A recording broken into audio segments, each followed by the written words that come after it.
Hey everyone, welcome back to Nurse Crit. My name is Chasen. I'm an acute care nurse practitioner.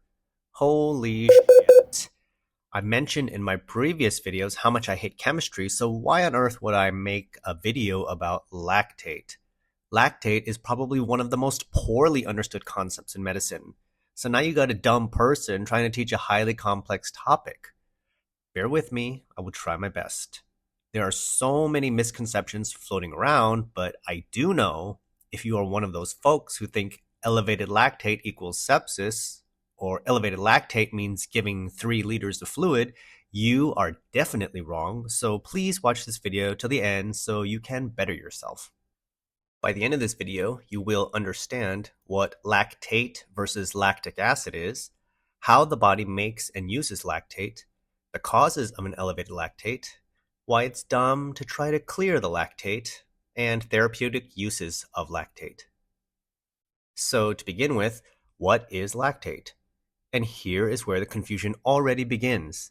In medicine, we use the terms lactate and lactic acid interchangeably, but they are not exactly the same thing. Lactic acid is a weak acid. Lactate is the conjugate base of lactic acid after it loses its proton. So they are very similar, but technically not equal. Virtually everyone, including non-medical people, have heard at some point that when you exercise really hard, your muscles don't get enough oxygen and therefore produce lactic acid, which accounts for the muscle soreness that ensues. However, this was only a theory and has been largely disproven. After tons of internet searches to make sure I'm not misspeaking, it seems like there's a consensus that the body does not even produce lactic acid at all. It only generates lactate, which, as I just mentioned, is not inherently an acid.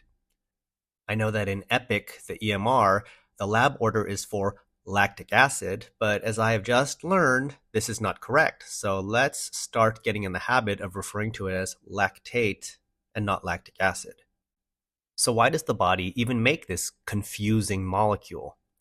In normal physiology, the body takes glucose and converts it into a versatile molecule called pyruvate. Pyruvate is used like the coins you put into a gaming machine that spits out energy as the prize. But in states where the body doesn't have enough oxygen for this normal energy production, it has to go down a different metabolic pathway. It's fairly well known that without adequate oxygen, the cells switch to the anaerobic metabolism pathway, where pyruvate is instead converted into lactate. This lactate is used to support continued energy production in this alternate process. Despite anaerobic metabolism being the most well-known cause of an elevated lactate, there are actually far more causes that occur in aerobic states. There's a really great YouTube video you should check out by Dr. Cliff Reed that reviews the various causes of an elevated lactate. A great point of confusion among many is that lactate is actually not a metabolic waste product. If lactate is not a waste product, then what is it? It's a necessary adaptive mechanism for the body to continue functioning in high physiologic stress states. Lactate is not a bad guy. Lactate actually serves as a metabolic fuel for various organs, especially the heart and the brain. The heart is a hungry metabolic omnivore. It uses glucose, fatty acids, ketones, and lactate for energy. I know I was surprised to learn that in high demand states, lactate is actually the heart's preferred fuel. In resting states, fatty acids and glucose are preferred because they yield greater energy production, but they also require certain cofactors for their metabolism, like carnitine and insulin. The requirement of cofactors naturally makes it less efficient. It seems so obvious, but I never really thought about it before that the heart muscle also needs adequate insulin to properly utilize glucose, and a deficiency or resistance can totally disrupt its energy production. Perhaps this is how diabetes contributes to heart problems. That damn surviving sepsis campaign is probably to blame for the idea that an elevated lactate equals sepsis. They place so much emphasis on lactate and checking it every few hours, and lactate clearance and so forth. It's so common for providers to see a lactate of 3 and reflexively initiate some sepsis protocol. Because anaerobic metabolism is pretty much the only mechanism people remember, people keep thinking that sepsis is an anaerobic condition. But I guarantee you've had some very septic patients who never once were hypoxemic or even hypotensive. So what's the deal? Well, sepsis probably leads to an elevated lactate via multiple mechanisms beyond just ischemia. But the most likely mechanism in most cases is probably accelerated glycolysis. We know in physiologic stress states, the body releases cortisol and catecholamines as a sympathetic response. Endogenous epinephrine stimulates the liver to release more glucose and also increases the rate in which glucose is converted into pyruvate. When pyruvate is formed faster than it can be used up, the surplus is turned into lactate. This mechanism, as opposed to anaerobic metabolism, is probably the reason you see high lactates in sepsis. This becomes apparent when you administer exogenous epinephrine or other beta agonists like albuterol. It often creates an iatrogenic elevation in lactate levels. Next, I want to discuss the interpretation of lactate levels.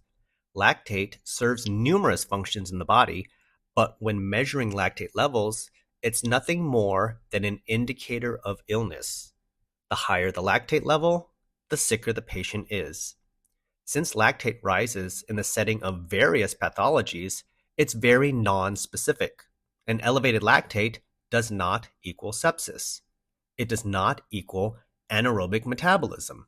It can indicate these things, and you should look for them, but it also may have nothing to do with these things at all. When you see an elevated lactate, all you can definitively say is that the patient is sick or experiencing significant physiologic stress. And since it's such a non-specific marker of illness, you should not be reflexively giving copious amounts of fluid to try and quote-unquote clear the lactate. This practice is incredibly foolish and possibly even dangerous. What if you have a patient with a high lactate from cardiogenic shock? Do you really expect fluid overloading the patient will fix a failing heart? That is crazy. I just discussed how lactate is an important alternative fuel for the heart and other organs. Perhaps the body is cranking out all that lactate as a compensatory measure. Did you know that in mice, when scientists deplete all of their lactate, they suffer cardiovascular collapse and die? I know we much prefer human studies for our evidence base, but it would be pretty unethical to try and induce cardiovascular collapse in a human. My point in all of this is stop trying to clear the lactate. No one ever tries to clear a troponin or clear the WBCs. That's just absurd.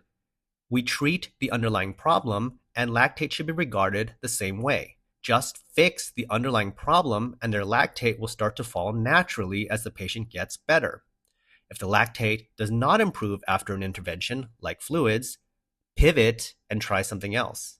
It's insane to keep doing the same thing hoping the lactate will magically improve. The greatest controversy around lactate is whether or not it causes a metabolic acidosis. Is lactic acidosis really a thing? The brilliant minds that are hundreds of times smarter than me can't seem to reach a consensus. And my personal experience is also inconclusive. Most patients with an elevated lactate do have a metabolic acidosis. And if you follow the Stewart approach, it makes perfect sense that extra lactate will drive down the bicarb. But in reality, not every patient with an elevated lactate has an acidosis, which sort of debunks that theory. They definitely seem related, but it may not necessarily be causal. Lactate may just be an innocent bystander that appears when a person is super sick with an acidosis from another cause. Consider when you administer lactated ringers, which has lactate in it, it does not produce an acidosis, and in fact, it has the opposite alkalinizing effect. And while I've never seen it done in practice, there is some evidence that administering half-molar sodium lactate also produces a strong alkalinizing effect and can improve cardiac output in acute heart failure. I would love to see more studies of this intervention to determine if it can have even wider applications in critical care. Given the therapeutic benefits of lactate, this may further support the practice of using LR over NS as a resuscitation fluid. So in summary, lactate, not lactic acid, is naturally produced in the body as a compensatory mechanism to support energy production. It's not a waste product, but rather it serves as a metabolic fuel for many organs.